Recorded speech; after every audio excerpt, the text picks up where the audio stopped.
So here to talk through this Yajilin and Masyu puzzle by Chandrachud Nanduri, called Divided by One. You'll see all the central ones pointing left, right, and one case up through the central channel. This puzzle combines Yajilin rules with standard Masyu rules, but where Masyu isn't a fill all spaces puzzle, that's where there'll be a little bit of the Yajilin thinking as we start to make potential cul-de-sacs or breaks of the loop that can't reach into certain cells. And that's some of the interest in what makes this a nice variation from Chandrachud.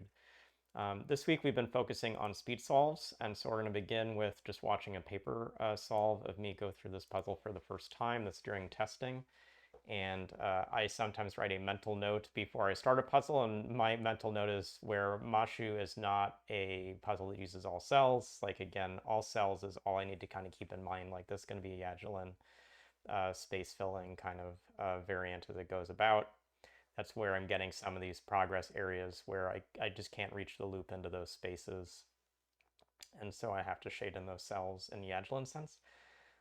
Just going now around through some Mashu clues, got some progress at the top and then like an isolated cell, so I got to come through with that. I've got this one to the left that I'm marking with an X clue, and it's actually neat. Mashu has to go left, right through that or up, down through that, and left, right would block off both those X's. So in this case, it has to be vertical. I'm doing some trial there because again, this is a speed solve to see that if I go a different way, I'm going to not be able to take one of those cells with a black in position. So it's got to look like so. Got a domino down the bottom. Those have to come together. That moves the black up, and to not sort of have an issue of connectivity, got to come to the right with that clue. This loop end's now going to stake apart, and those loop ends need to dodge. So I'm getting that appropriately into the solve right now. I'm getting the central position worked through. I've got a one up that I've got to fill in just in those spaces now, so that works. And now I'm getting to the tough part of this puzzle, which is this upper right side and how this is going to go. And there are only really two clues that are intriguing to me, that one to the right and this one to the right in the top column. And so I'm going through and doing a bit of bookkeeping. One thing is that you can mark off that corner cell quite easily from being shadable. So you just have those two cells in column 7 and 9, it looks like, that can be shaded. And that means there's going to be a straight line segment coming down in column 8. And then I'm thinking across the opportunities with that other one right clue. Again, just trying to find the one that breaks the puzzle the least, and that shading that I just marked in is the one that is needed, and we'll come back to why that's logically forced. Loop end counts is putting those points of progress from the grid. Keeping loop ends separate is putting me down there. Just now sketching in the loop as we need to fill it, and then remembering I have to get one of those X clues in, shading off that cell, and we're through this puzzle in pretty good time, 2 minutes, 15 seconds. So let's go through then showing you how this puzzle goes. And in this case, I have kept a PenPy edit solve path for these puzzles. A lot of the first stages of this puzzle are standard Mashu steps, and we'll have cases like the cell that can't be reached, and even this one right clue gives us some cells that can't be reached. And once we can shade this in, we couldn't shade this cell here because then we'd leave behind a gap on the right. The rest of the loop sort of works around it. You'll see as I also got on paper, you then get other cells that have to be shaded in, still using kind of standard Mashu clues, other stuff. These are all kind of the basics that get you going. I think the next step that's going to be in here is recognizing not only do we have this loop end dodging the one above, but we've got a 2-cell block, and 2-cell blocks always have to be packed in the Yajilin puzzle. That puts in this black clue coming up, and we still want these loop ends to not come together, so we have to put in these ends for that to work out. We'll fulfilling that one up clue, sorry, this one left clue here.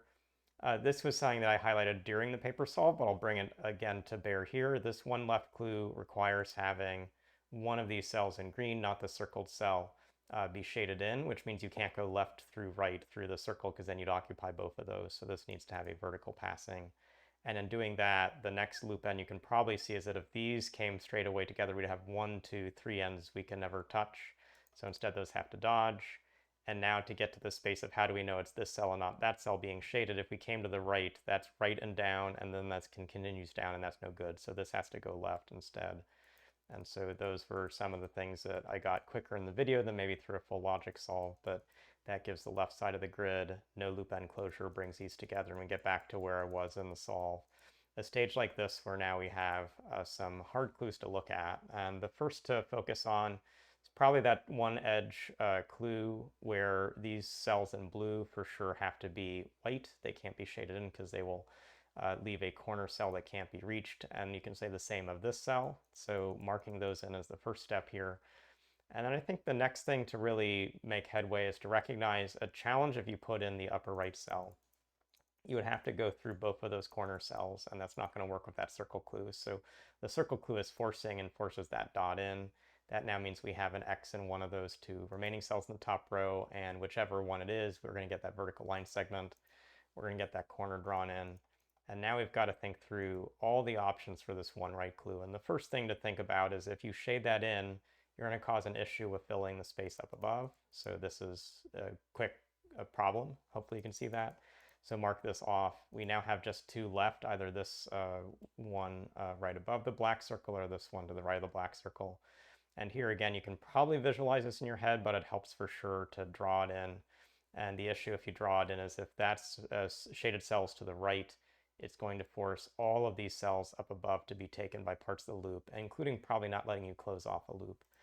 So give an example of that. You have to take this, you've got a corner around, you filled the whole top row, so that's not going to work for that clue. And so marking those in will give enough to finish the puzzle out. This is a subtle step, but if you went horizontally through these circles, you have just three ends down in the bottom. So when you're staring at this part of the puzzle, you have to take the vertical connection instead through those circles. And so this is now our way through to the finish of the puzzle. So hopefully you got something from seeing me solve it fast, as well as then slow down a bit and talk through the individual steps. Thanks, Chandrachud, for this great variation, and thanks to you for your time and attention. We'll see you again soon.